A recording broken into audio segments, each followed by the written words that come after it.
Samantala mga kabrigada, mula naman sa Brigada News FM Palawan, isang tumatakbong kongresista sa Palawan pinagpapaliwanag sa libreng pasine nito.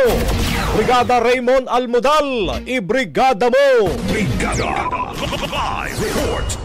Pinagpapaliwanag ng Commission on Elections si 3rd District Congressional Aspirant Baha Mitra kaugnay sa libreng pasini nito na pinost sa kanilang Facebook page noong Abril 2 at 4 ng taong kasalukuyan. Sa show cause order ng COMELEC, binibigyan ng 3 araw na palugit si Mitra para magpaliwanag. Nakasaad sa anunsyo na mayroong 165 seating capacity ang sinihan at may libreng tubig at popcorn ang mga dadalo. Ayon sa COMELEC, ang pamamahagi ng libreng ticket sa sine ay posibleng paglabag sa Omnibus Election Code na vote buying o vote selling.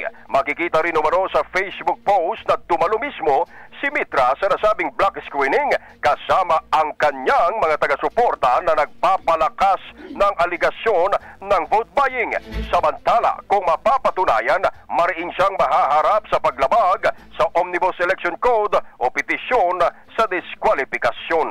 In the heart of changing lives, ito si Brigada Raymond Almudal ng 103.1 Brigada News FM Palawan, The Music and News Authority. Brigada Balita Nationwide. Ang bahaging ito ay hatid sa atin ng Mom's Love ES1 Capsule. Simulang tuparin ang pangarap ng iyong anak. And starting now,